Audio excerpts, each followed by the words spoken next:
स्वामी यमराज मेरी दया पर जीता है और इंद्र मेरे भय में। धरती मेरे पैरों के नीचे है और आकाश मेरी मुट्ठी में, क्योंकि मुझ में शक्ति है और मेरी शक्ति मेरा अभिमान है। मैं हूं दशानन रावण। हिंदू माइथोलॉजी के कारण आज दुनिया को कई लोक कथाएं मिली और इन्हीं से दुनिया भर में लोगों को सही गलत, न्याय अन्याय और सच और झूठ के बीच अंतर पता चला। रामायण भी एक ऐसी ही कहानी है जिसमें श्री राम न्याय के हित में अपनी लड़ाई लड़ते हैं और उसी में विजय होकर दुनिया भर में एक मिसाल पैदा करते हैं। इस कहानी में जिसका अंत होता है वो है रावण। रामायण की कहानी तो हम सभी जानते हैं और ये भी जानते हैं कि रावण के गलत कामों के चलते ही उसका अंत हुआ था। पर रावण के बारे में फिर भी ऐसी कई बातें हैं जो कई दूसरी लोक कथाओं में बताई गई हैं।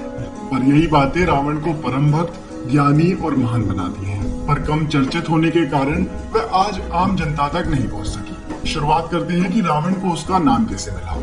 रावण का जो नाम उनके जन्म के समय रखा गया था वो था दशानन। जब रावण ने लंका पर राज करना शुरू करा था तब वह भगवान शिवा से मिलने कैलाश गए। शिवा से मिलने से पहले रावण को शिवा के गेट कीपर नंदी ने अंदर जाने से रोका, क्योंकि शिवा अंदर ध्यान कर रहे थे। ऐसे में रावण ने अपनी भक्ति भावना साबित करने के लिए पूरे कैलाश पर्वत को ही उठाने की कोशिश करी। ऐसा करने से शिवा क्रोधित हो गए और उन्होंने अपना पैर पर्वत पर टिका दिया। ऐसा करने से रावण के हाथ की कुछ उंगलियां पर्वत के नीचे कुचल गई और इससे रावण ने दर्द के कारण तेज तेज चीखें मारनी शुरू कर दी। रावण के दर्द की चीखें इतनी तेज थी कि वो पूरी पृथ्वी को हिला दी। दर्द में होने के बावजूद भी रावण ये सोच रहा था कि शिवा शांत रहे और उन्हें खुश करने के लिए ही रावण ने उतने दर्द में होकर भी तांडव करना शुरू कर दिया। रावण को तांडव ध्वनि में देख शिवा को आश्चर्य हुआ कि कोई इतने दर्द में होकर भी दूसरे को शांत करने के लिए कैसे तांडव कर सकता है। उसी समय भगवान शिवा ने खुश होकर दशानन को रावण का नाम दिया। रावण नाम का मतलब होता है कि एक ऐसा व्यक्ति जिसकी तेज दहाड़ हो।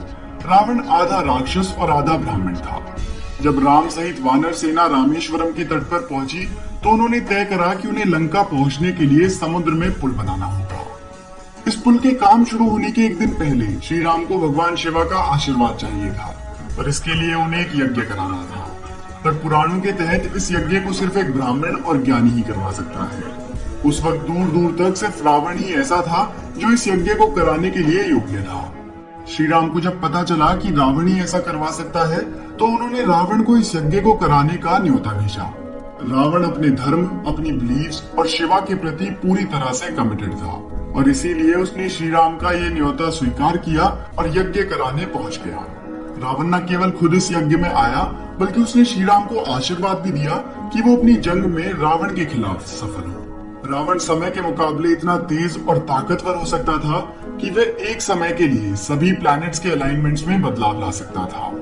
जब रावण के बेटे मेघनाथ का जन्म हो रहा था तब रावण ने कुछ ऐसे प्रयास करे कि सभी ग्रह 11वें स्थान पर आ जाएं। ऐसा करने से रावण का बेटा अमर हो जाता, पर ऐसा करने से रावण असफल रहा क्योंकि सैटर्न यानी शनि ने उस स्थान पर रहने से इनकार कर दिया था। इसी से क्रोधित होकर रावण ने शनि देव पर हमला कर दिया था और उन्हें कुछ समय के लिए अपना बंदी भी बना लिया था।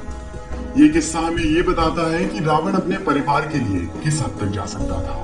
कई लेखों के अनुसार रावण को पता था कि वो विष्णु के एक अवतार के हाथों मारा जाएगा और ऐसा होने से ही उसे मोक्ष प्राप्ति होगी और अपने राक्षस जीवन से छुटकारा मिलेगा। हिंदू माइथोलॉजी के अनुसार रावण और कुंभकर्ण पहले विष्णु भगवान के गेट कीपर्स हुआ करते थे और उनके उस वक्त नाम हुआ करते थे जया और विजया। विष्णु से जुड़े हुए होने के कारण उनके अंदर अहंकार आने लगा था।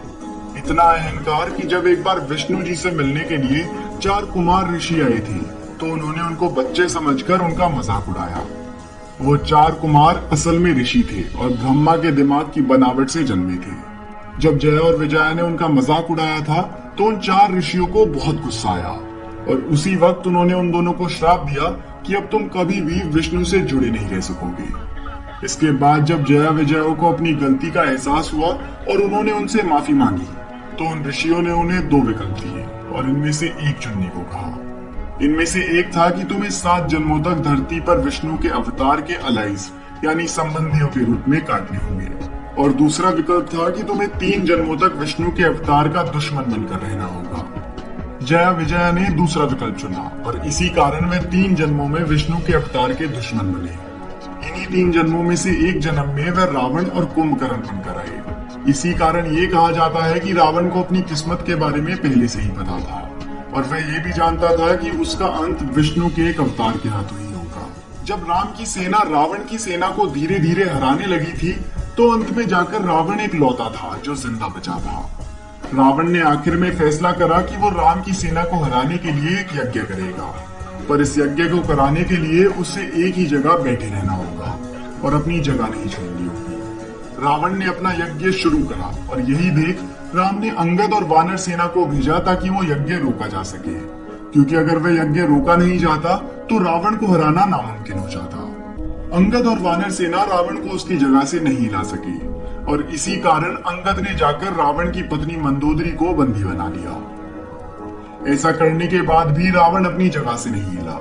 फिर मंदोदरी ने रावण से कहा कि श्री राम अपनी पत्नी के लिए इतनी बड़ी जंग लड़ रहे हैं और तुम अपनी पत्नी को बचाने के लिए अपनी जगह से तक नहीं हिल सकते।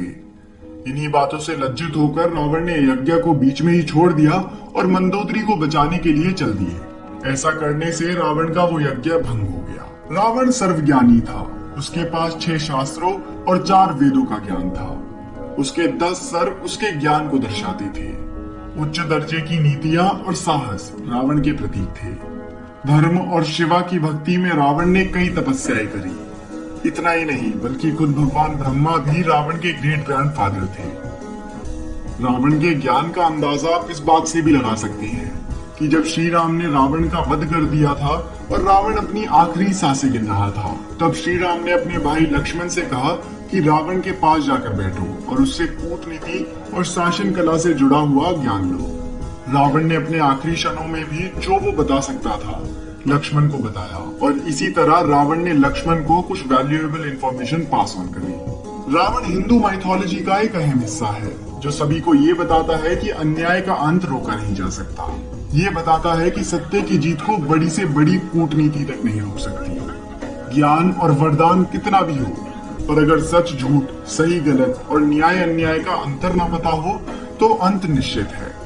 श्री राम ने रावण का अंत कर फिर एक बार साबित करा कि अंधेरा कितना भी हो, अगली सुबह सूरज जरूर चढ़ता है। तो दोस्तों, ये थी रावण की जिंदगी से जुड़ी हुई कुछ ऐसी बातें जो अक्सर तौर पर आम जनता को नहीं पता होती। अगर आपको ये वीडियो पसंद आई हो तो आप इस वीडियो को अपने दोस्तों के साथ जरूर शेयर कीजिएगा। इस चैनल को सब्सक्राइब कर लीजिए क्योंकि मैं आपके लिए ऐसी वीडियोस लाता रहूंगा।